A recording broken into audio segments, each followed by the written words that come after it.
At 60, Eddie Irvine finally names the 5 greatest drivers ever. The car came back wrong. That is what the engineers said, quietly, in the garage at Suzuka in 1999, after Michael Schumacher's Ferrari suffered a brake failure and crashed out of the Japanese Grand Prix.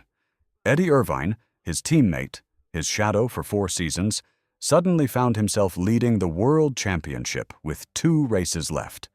He had never asked for that position. He had never prepared for it.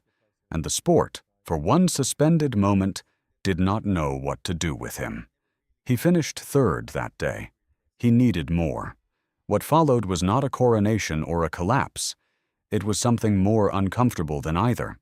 It was the exposure of a man who had spent his entire career performing indifference, suddenly forced to care in front of the entire world.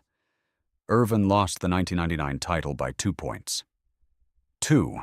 He returned to being a supporting character in someone else's story, and he seemed, outwardly at least, completely fine with that. He was not fine with it. 30 years later, at 60, Eddie Irvine sat down and did something he had refused to do throughout his career. He ranked the 5 greatest drivers he had ever seen. Not the 5 most decorated, not the 5 most popular, the 5 greatest. The distinction matters because Irvine has always understood that those 3 categories rarely overlap, and the sports mythology depends on most people never noticing the difference. His list does not read like a tribute. It reads like testimony. And the order he chose, and the one name he placed at the top, and the one name he left off entirely, these are not oversights. They are arguments, constructed over decades, inside cockpits and debrief rooms and private conversations that the television cameras never reached. This is not a nostalgic exercise. This is a reckoning. Irvine drove alongside Michael Schumacher for 4 years at Ferrari, from 1996 to 1999. In those 4 years, he watched something that he has since described not as dominance, but as occupation. Schumacher did not merely win races, he dismantled the psychological architecture of everyone around him. Teammates, rivals, engineers.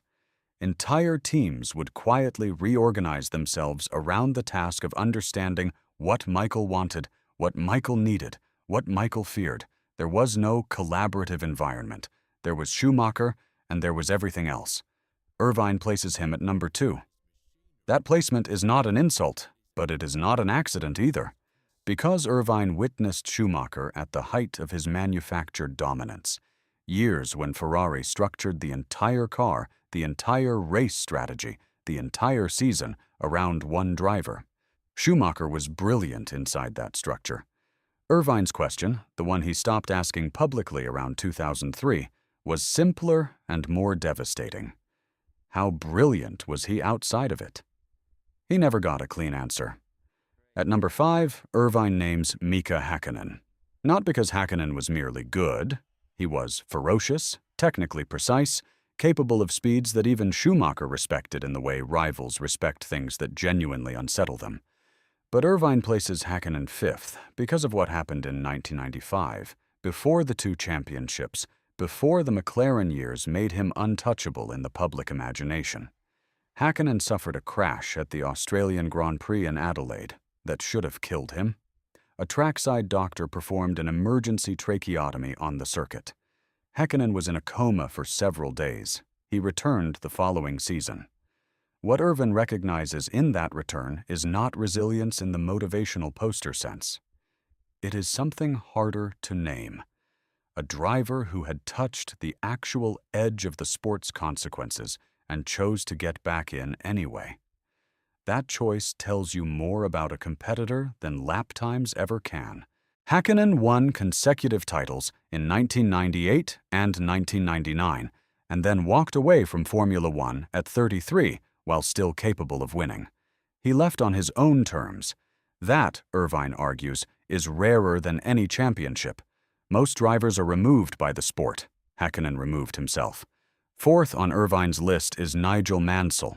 This will surprise people who remember Mansell primarily as a man of noise, emotional, combustible, perpetually aggrieved, the driver who turned press conferences into one-act plays of perceived injustice.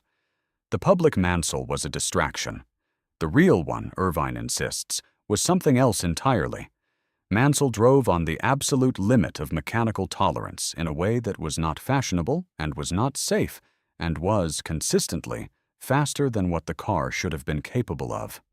His 1992 season remains one of the most statistically dominant in the sport's history.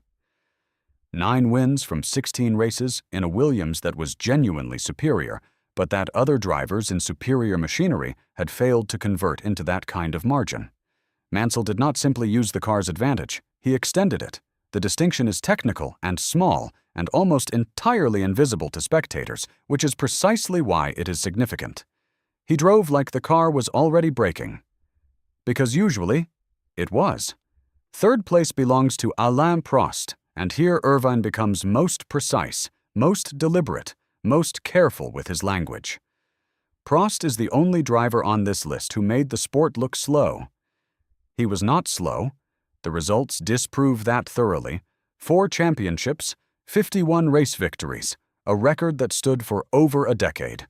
But Prost raced at a pace that appeared, from the outside, to be measured, controlled, even conservative. What he was actually doing was something the sport still struggles to teach. He was driving the minimum speed necessary to win. Nothing more. Nothing wasted. Irvine drove in an era shaped by Prost's shadow, inherited the tactical frameworks that Prost had normalized, and still believes that most drivers who came after never fully understood what they were imitating. They copied the restraint without understanding its source. Prost was not restraining himself. He was computing, continuously, the exact cost of every additional tenth of a second and concluding that the expenditure was unnecessary. That is not caution.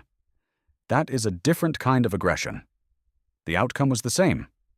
The methodology was entirely his own. Second place. Schumacher. And then the name Irvine places at the top. Ayrton Senna. Irvine raced against Senna briefly, and the encounter is now a small piece of Formula One folklore.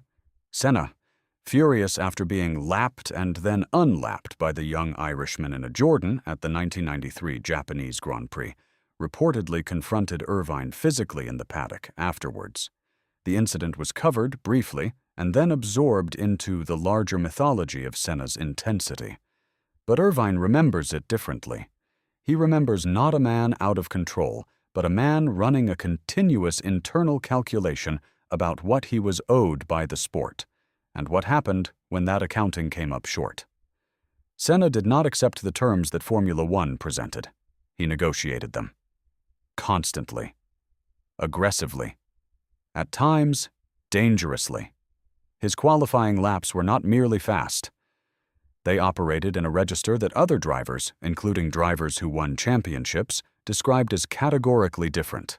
Not faster in the way that better machinery produces faster times, faster in the way that suggests a different relationship with risk, with perception, with the actual physical boundary between control and catastrophe.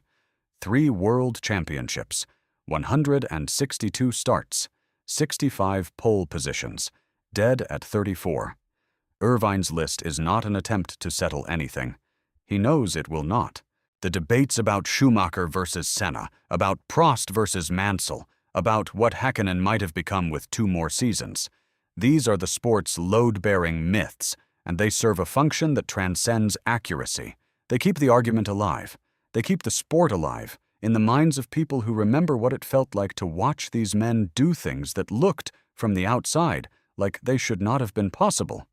But there is something else in Irvine's list, something that requires reading between the drivers rather than between the lines. Every man he names drove in an era when the sport regularly killed people. Not as a metaphor, as a fact. The cars were faster than they were survivable. The circuits were faster than they were forgiving. And every driver on this list made a daily, private, professional decision to get inside the machine anyway, and to ask more from it than was reasonable, and to do that again the next weekend and the one after that. Irvine does not call that courage. He has never been comfortable with the word. He calls it clarity. Knowing exactly what you are risking and choosing the risk anyway, not because you do not understand the cost, but because you have looked at the cost and determined that the alternative, not knowing what you were capable of, is worse. He lost the 1999 championship by 2 points. He says it does not keep him up at night. There are people who believe him.